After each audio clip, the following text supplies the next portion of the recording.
मेरे पास सब कुछ नहीं रह गया, मैंने सब कुछ बेच के पढ़ाई में बच्चों की लगा दिया है। एक ही अंग बच्चे के अगर पढ़ाई के काम आता है तो मैं उसके लिए अपनी कुर्बानी देने के लिए तैयार हूँ।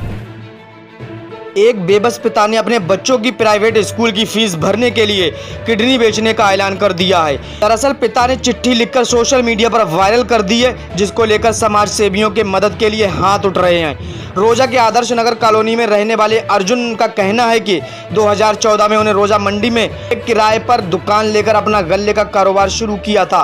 कुछ समय तक सब कुछ ठीक चलता रहा, लेकिन कोरोना काल की दस्तक के बाद लॉकडाउन लगा तो कारोबार चौपट होता चला गया। बड़े व्यापारियों का कर्जा हो गया। कर्ज उतारने और बच्चों की पढ़ाई जारी रखने के लिए अर्जुन दिल्ली चले गए और वहां कबाड़ का काम करने लगे, लेकिन हालात नहीं सुधरे। 2 साल दिल्ली में ठोकरे खाने के बाद वापस अर्जुन शाहजहांपुर चले आए और मजदूरी करने लगे, लेकिन गरीबी ने उनका दामन नहीं छोड़ा। फीस जमा न होने पर बेटे को स्कूल से निकाल दिया गया। अर्जुन की बेटी एक डिग्री कॉलेज में स्नातक की पढ़ाई कर रही है, जबकि बेटा सीबीएसई के एक प्राइवेट स्कूल में 12वीं कक्षा का छात्र है। अर्जुन बताते हैं कि तंगहाली के कारण 1 साल से बेटे की फीस जमा नहीं कर पाए हैं। फीस जमा न होने की वजह से बेटे को स्कूल से निकाल दिया गया है।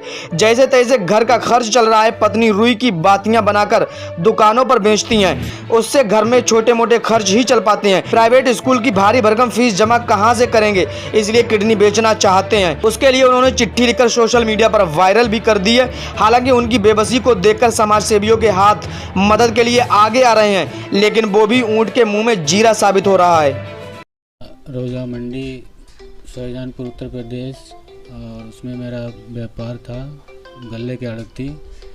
तो लॉकडाउन की वजह से फिर समस्याएं बढ़ती कि मेरा व्यापार बंदी के कगार पे आ गया, और थोड़ा बहुत मेरा पैसा था वो काश्तकारों पास रुक गया और वो वापस नहीं हुआ। इसकी वजह से मेरे दिक्कतें आ गई और व्यापार पूरी तरीके से बंद हो गया। उसके बाद हम दिल्ली चले गए काम के लिए, वहाँ भी हमारा काम ठीक ठाक नहीं हुआ। फिर हम वापस आ गए, वहाँ तबीयत खराब है, अकेले गए थे वहाँ काम करने के लिए, फैमिली यहीं थी, और लेकिन ठीक से कोई काम सुचारू रूप से नहीं चल पाया। इसी वजह से दिक्कतें आती रही, और बच्चों की पढ़ाई भी दिक्कतें आती रही। तो जो भी जैसा था बच्चों के लिए पढ़ाई के लिए हमने बीमा था वो अपना तुड़वा दिया, मोटरसाइकिल बेच के वो भी लगा दी, और जो भी था मैंने सब कुछ कर दिया। अब मेरे पास पैसे की समस्याएं आ रही हैं, इसी वजह से ये मैंने कदम उठाया है। और कोई काम सुचारू रूप से नहीं मिल पाया, जिससे कि ना परिवार का खर्चा चल रहा, ना भी पढ़ाई का खर्चा निकल रहा है।